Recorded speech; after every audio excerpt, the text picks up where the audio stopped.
Assalamualaikum warahmatullahi wabarakatuh. Nama saya Wulan Mutia Rahma dari kelas 12 RPL 5. Pada video kedua ini saya akan menjelaskan apa itu aplikasi website, Android, desktop, dan IoT atau Internet of Things. Langsung saja pada materi pertama. Aplikasi. Pengertian aplikasi menurut para ahli. 1. Menurut Jogianto. Aplikasi menurut Jogianto merupakan penggunaan dalam suatu komputer, instruksi atau pernyataan yang disusun sedemikian rupa sehingga komputer dapat memproses input menjadi sebuah output.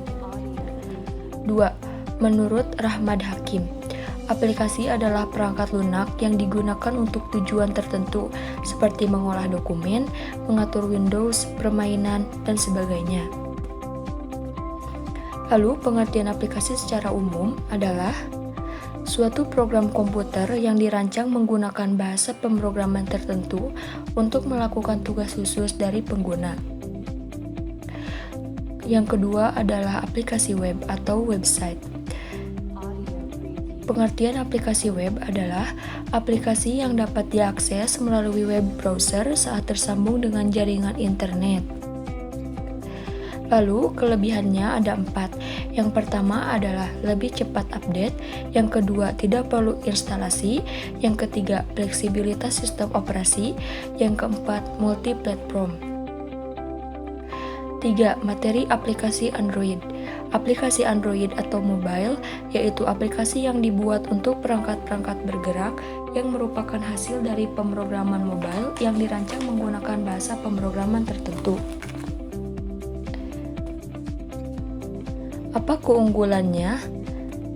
Yang pertama, user interface dan user experience aplikasi Android biasanya cukup menarik dan mudah digunakan. Yang kedua, ada beberapa aplikasi yang bisa digunakan tanpa koneksi internet atau secara offline. Yang ketiga, user dapat mengakses aplikasi di mana saja dan kapan saja melalui gadgetnya. 3. Materi aplikasi desktop. Pengertian aplikasi desktop. Aplikasi yang mampu beroperasi secara offline, tetapi kita harus menginstalnya sendiri pada laptop atau komputer kita. Lalu, apa saja kelebihan dan kekurangannya?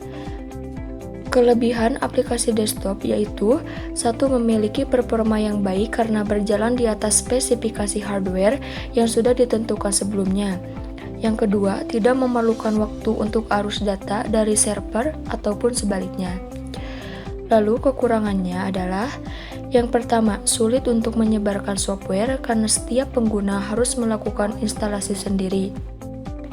Yang kedua, program sulit diakses dari jarak jauh. Yang ketiga, untuk developer atau programmer sulit untuk melakukan update dan perawatan software. Lalu selanjutnya materi Internet of Things atau IoT.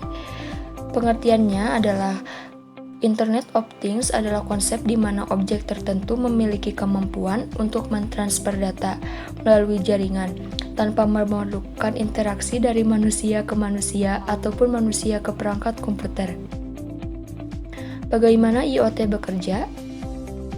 IoT bekerja dengan menggunakan argumen pemrograman di mana masing-masing perintah argumen dapat menghasilkan interaksi antar mesin yang telah terhubung secara otomatis.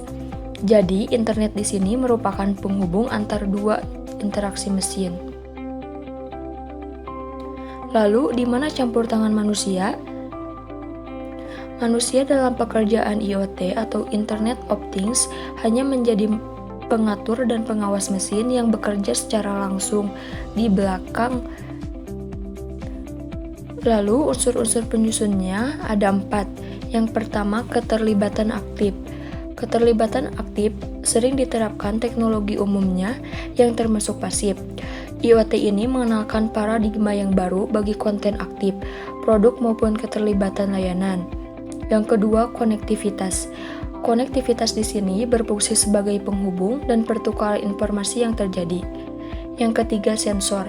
Sensor merupakan perangkat yang canggih di mana alat ini bisa mendapatkan informasi terkait dari hal-hal tertentu, seperti sensor gerak, suhu, udara, panas, dan lain-lain. Yang keempat adalah perangkat ukuran kecil. Perangkat ukuran kecil ini dapat mendukung dan meningkatkan ketepatan skalabilitas, fleksibilitas dalam pengembangan IoT atau Internet of Things. Contoh penerapan IoT dalam bidang medis. Di dunia kesehatan, IoT akan terus dikembangkan. Contoh data yang dapat dideteksi dan ditransmisikan seperti detak jantung, kadar gula darah, dan sebagainya. Berkat kecerdasan teknologi, oleh karena itu, alat pemantau kesehatan semakin canggih. Cukup sekian presentasi kedua ini. Saya Wulan Mutia Rahmah dari kelas 12 RPL 5 mengucapkan terima kasih. Wassalamualaikum warahmatullahi wabarakatuh.